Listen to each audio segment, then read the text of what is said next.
हम क्या थे और क्या बना डाला, बैठे थे जमी पे और पलकों में बिठा डाला। आम के पेड़ को भी लगने में वर्षों लग जाते हैं, लेकिन आपने तो हमें बबूल से ही आम बना डाला। कुछ ऐसा ही भाव आपके मन में आने वाला है जब इस पूरी वीडियो को आप एंड तक देखने वाले हैं। नमस्कार साथियों, मैं नोमैडिक योगी एक बार फिर से आप सभी का तहे दिल से स्वागत करता हूँ। क्या आप जीवन भर जवान दिखना चाहते हैं? हमेशा अपने चेहरे पर एक ऊर्जा को महसूस करना चाहते हैं? पूरे शरीर के भीतर एक अलग ही एनर्जी चौबीसों घंटे महसूस करना चाहते हैं? तो आज मैं योग का एक ऐसा आसन कराने वाला हूँ, एक ऐसे आसन के बारे में बताने वाला हूँ जिसको करने से भारत के तमाम योगी, महर्षि और मनीषियों ने अपने आप को बलवान रखा, अपने शरीर को हमेशा यौवन की स्थिति में रखा। और ये आसन है पश्चिमोत्तानासन। जी हाँ, तो पश्चिमोत्तानासन के बारे में आज मैं बताऊंगा। ये वो आसन है जिसके बारे में शिव संहिता में भी चर्चा की गई है, उग्रासन के नाम से। ये वो आसन है जिसके बारे में हठ योग प्रतिदिका में भी वर्णन किया गया है। ये वो आसन है जिसके बारे में आप घिरेंड संहिता नामक एक बहुत ही महत्वपूर्ण पुस्तक में भी इसका वर्णन किया है। इसके अलावा 20 ऐसी तमाम साहित्य ग्रंथ है जिसमें पश्चिमोत्तानासन के बारे में और इसके लाभ के बारे में बताया गया है। इसके फिजिकल बेनिफिट्स भी हैं, मेंटल बेनिफिट्स भी हैं और स्पिरिचुअल बेनिफिट्स भी हैं। तो आइए मैं बताता हूं कि कैसे पश्चिमोत्तानासन कार्य करता है।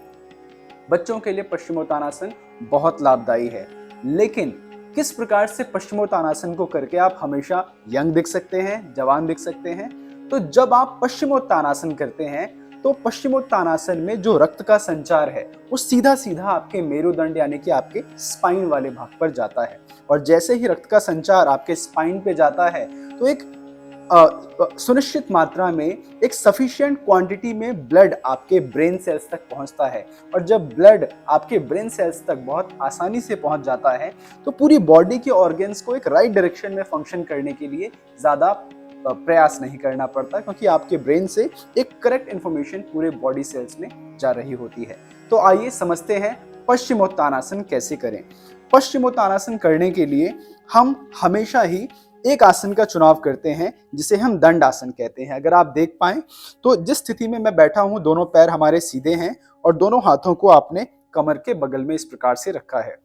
दोनों पैरों को मिलाने की कोशिश करें, ना भी मिला पाए तो दोनों पैरों को साथ में रखने का प्रयास करें। ये पहली स्थिति है दंड आसन की, इसी में बैठ करके हम पश्चिमोत्तानासन करते हैं। कई बार लोग पश्चिमोत्तानासन में घुटनों को इस प्रकार मोड़ करके आगे बढ़ते हैं, जिससे कि पश्चिमोत्तानासन तो हो जाता है लेकिन उसका कोई लाभ नहीं मिलता।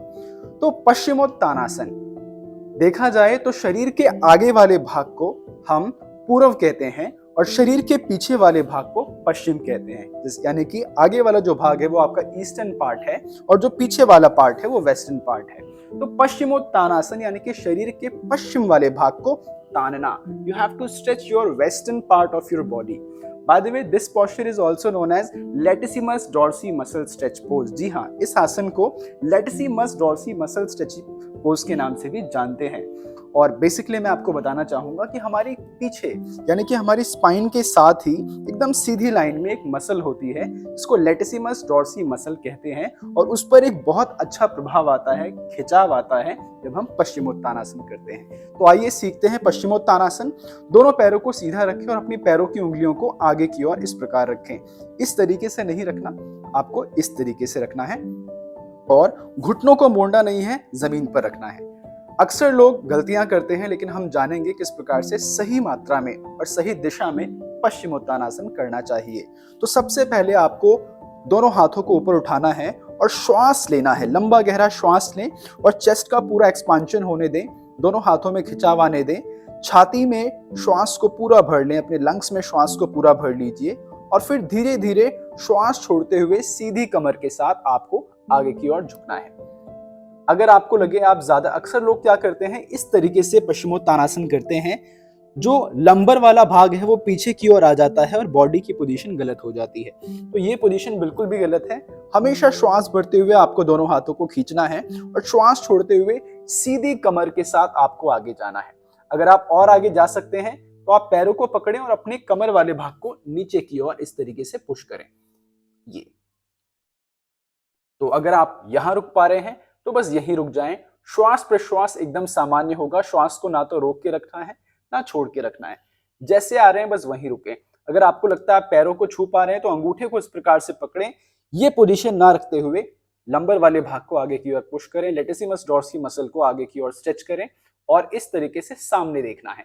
अक्सर लोग अपने घुटनों को देखते हैं, जो कि पोजीशन गलत है। सामने की ओर देखना है और एल्बो को नीचे ले जाने का प्रयास करना है। पहले दिन स्थिति ये हो सकती है, दूसरे दिन आप थोड़ा थोड़ा करके इस आसन के इस वाले स्वरूप तक पहुंच सकते हैं। तो ये स्थिति है। आगे आते आते आपका जो चिन्ह है वो यहां लग जाएगा। तो ये पूरा आसन की स्थिति बनती है। वापस जब आए तो वापस श्वास को भरें, दोनों हाथों को भरपूर खिंचाव दें और धीरे से साइड से दोनों हाथों को वापस ले आएं। जिन लोगों को इस प्रकार से बैठने में कठिनाई होती है वो लोग इस तरीके से प्रॉप्स का यूज भी कर सकते हैं। इसके लिए आपको इसे अपने हिप्स के नीचे लगा लेना है। किस प्रकार, तो एक बार देखें। इस प्रकार से आपको प्रॉप्स का यूज करना है। ऐसे आप प्रॉप्स पे बैठ सकते हैं और इससे क्या होगा कि जो आपकी हिप बोन है वो थोड़ी सी ऊपर की ओर आ जाएगी और आपको पश्चिमोत्तानासन करने में और भी आसानी होगी। तो इस तरीके से वापस पोजीशन में बैठ करके अब आप और भी आराम से और भी आसानी से पश्चिमोत्तानासन का अभ्यास कर पाएंगे। और इस आसन को थोड़ा और सरल बनाना है तो एक और प्रॉप का यूज आप कर सकते हैं। इस प्रकार का बैंड आप यूज कर सकते हैं और इसके अभ्यास के लिए हाथ में आप इसको इस तरीके से ग्रिप बनाएं, जैसे आप देख पा रहे हैं, और पैरों में इस तरीके से आप ऐसे होल्ड करें। ये उनके लिए है जो ज्यादा आगे नहीं झुक पा रहे हैं, बहुत ज्यादा आगे शरीर को नहीं झुका पा रहे हैं, वो इस तरीके से पकड़े और कमर को आगे की ओर खींचते हुए इस तरीके से आगे बढ़े। और बस यहीं पे आपको रुकना है, बहुत ज्यादा हलचल नहीं करनी है। इस तरीके से रुके, फिर धीरे से इसे ढीला छोड़ते हुए वापस दोनों हाथों को हमेशा ऊपर की ओर खींचें, कमर को ऊपर एकदम खींचें, free your shoulder muscles, then breathe out and come back.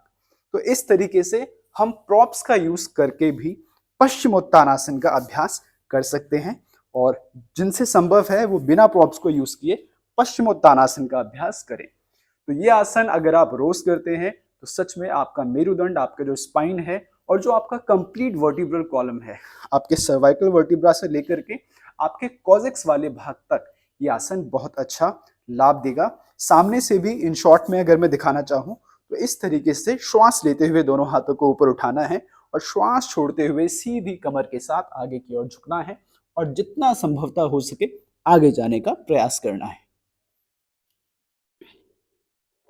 फिर धीरे से श्वास लेते हुए दोनों हाथ को ऊपर उठाएं और धीरे से हाथ को रिलैक्स करें। और इस आसन के बाद हमेशा शवासन का अभ्यास जरूर करना चाहिए। शवासन के लिए दोनों पैरों को जमीन पे इस प्रकार रखें, कमर को ढीला छोड़ें, दोनों हाथ को भी जमीन पे रखें और अपने पाम्स को, अपनी हथेलियों को आकाश की दिशा में रखें। कम से कम 1 से 2 मिनट शवासन में जरूर रहें।